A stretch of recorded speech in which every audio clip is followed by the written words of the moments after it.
Agora são 8 horas e 35 minutos. Entre as notícias relevantes de hoje, volta de novo o IOF, o Imposto sobre Operação Financeira.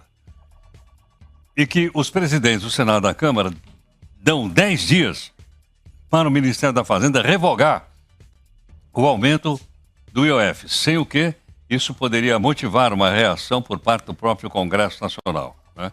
Haja visto que essa situação está sendo bastante debatida, há alguns setores, então, que estão bastante irritados com esse aumento das alíquotas do imposto sobre operação financeira, e o impacto vai para dentro da própria, né, como é que vou dizer, da própria economia brasileira.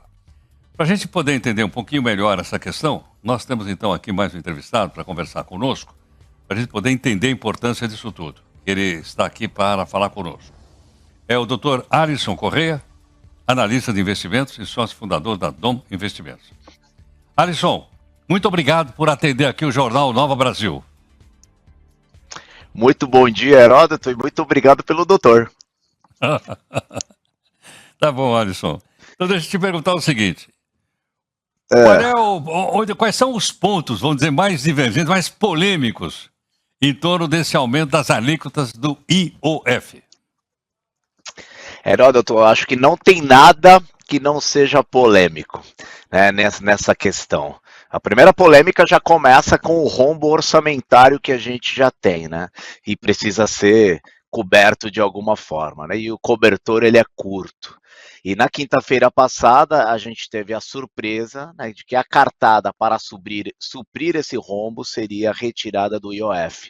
O mercado como um todo tomou um susto gigantesco. Quando essa notícia saiu, a Bolsa despencou mais de 4 mil pontos, o dólar chegou a subir quase 3%, foi um pânico geral, até todo mundo tentar entender o que estava acontecendo de fato.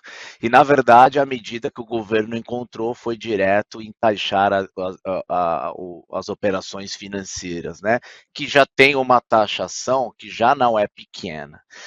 Então, é polêmica atrás de polêmica. Agora, o grande impasse está em que a oposição, e não somente a oposição, como o próprio presidente da Câmara ou presidente do Senado, já se posicionaram, e ontem eles conversaram com o próprio Haddad e deram para ele 10 dias, assim como você bem colocou, para que ele traga ou algumas medidas ou para que ele suspenda esse processo de arrecadação. Então, são indiretas diretas que estão acontecendo no seguinte sentido: se você não derrubar, daqui a 10 dias pode ser que eu derrube. Essa é a pauta dos congressistas. A pauta que o governo está levantando é: tudo bem, se você derrubar, eu vou ter que tirar emendas parlamentares para suprir esse rombo. E nós não teremos dinheiro para custos, poderemos entrar num possível shutdown, onde nós não teremos nem recursos, por exemplo, para conseguir bancar o Bolsa Família. E vocês serão responsáveis. Então, estamos, Heródoto, num faroeste neste exato momento em Brasília. Alisson, pelo que você descreveu, a briga de cachorro grande, hein, meu? Exatamente. E o cobertor extremamente curto, e não tem. O que mais pega, assim, obviamente aqui já é uma opinião minha, é quando o governo coloca que não temos a opção B. A única forma de arrecadação é essa, né? Ou seja, eles não podem cortar despesas, eles não podem cortar as custas, eles não podem cortar emenda, eles não podem ceder em fundão eleitoral, ano que vem é ano de eleição. Então, assim, é o que temos, ponto. Né? Então, senão daqui para frente a gente não vai conseguir tocar mais a economia. O que pega de surpresa, né, Heródoto, que vai totalmente contra o que o próprio ministro da Fazenda falava até meses atrás, que a economia estava indo bem, que estava indo muito bem, que nós estávamos crescendo, a inflação ia começar a cair, que o emprego está aumentando, ou seja, que as contas estavam estruturadas como nunca antes esteve, né, nas outras gestões. Então, ele né, colocava um cenário extremamente lindo, né? Só que agora a gente percebe que, ou seja, isso não era real, porque se a gente não aprova o IOF, para o Brasil.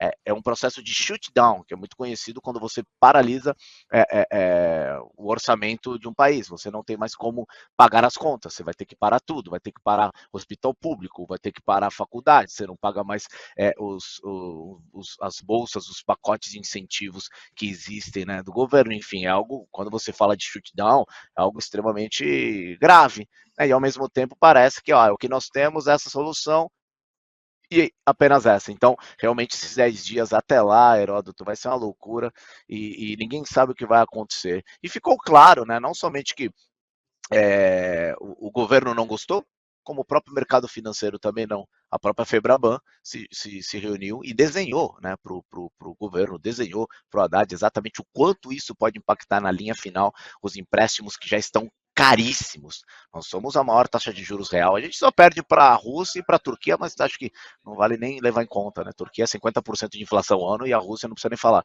Mas a gente realmente está num processo muito, muito complicado. E a Febraban coloca num ponto de que, se isso seguir adiante, os custos de taxa pode chegar a aumentar até 40%. Então, assim, no empréstimo, né? As dívidas de quem precisa, né? Então, o microempreendedor aí também vai ficar numa saia justa. Então, é um processo muito complicado. Agora, Alisson, essa necessidade de aumentar a taxa do IOF foi conjuntural? Ou seja, de repente eu preciso dessa grana, ou ela já vinha sendo planejada ao longo deste ano? Na verdade, eu acredito que eles tinham meio que essa carta na manga e eles estavam esperando o momento mais acertado, na cabeça deles, óbvio, né? Para colocar isso para o país, né? Porque assim, o déficit que precisa ser coberto, né? Isso já é sabido desde o início do governo, né? Então isso já existe essa previsibilidade do desfalque financeiro que a gente tem. Então, estamos falando de uma necessidade do governo arrecadar mais de 30 bilhões, 38 bilhões, e com esse processo de IOF, ele conseguiria suprir, né, a arrecadação pode chegar em até 20,5 bilhões agora, em 2025, e 41 bilhões em 2026. Então, mas é algo, né, Heródoto, que eu particularmente acredito que o governo vai ceder. Eu não diria de revogar 100%, mas ele vai ter que desidratar isso, porque os próprios congressistas podem derrubar, né? E aí derrubar um desgaste num ano que está chegando, né, e teremos eleições, então é algo que eles vão ter que ceder, vão ter que arrumar outros tipos de linha de arrecadação. Eu tenho isso claro. Já cederam, né? Porque no início o IOF já nasce taxando investimentos de fundos, né, investimentos de pessoas físicas nos mercados internacionais, que hoje é isento. Quando você investe lá fora, você não paga IOF, e de repente do nada foi para 3,5%, eles voltaram atrás, ou seja, hoje continua como está nesse sentido. Só para deixar aqui menos técnico aqui também, Heródoto, acho que para as pessoas entenderem, eu acho que é importante que elas saberem o seguinte: se você, quem é prejudicado nesse sentido, né? Se você manda seu dinheiro para os Estados Unidos para investimento, para investir, você não paga nada. Se você manda o seu dinheiro para os Estados Unidos, se você manda o seu dinheiro para fora e o seu dinheiro vai ficar parado, você não vai investir em nada, você está usando apenas para algum tipo de viagem, você vai pagar IOF ou quer comprar alguma coisinha, aí sim você vai ser taxado. Só para as pessoas entenderem exatamente aonde impacta e aonde não impacta. Perfeito. Bom, ficou bastante claro. Alisson, muito obrigado aqui por atender o Jornal Nova Brasil. Muito obrigado, Heródoto. É sempre um prazer. Bom final de semana. Muito obrigado aqui ao analista de investimentos, Alisson Corrêa, conversando conosco às 8h44.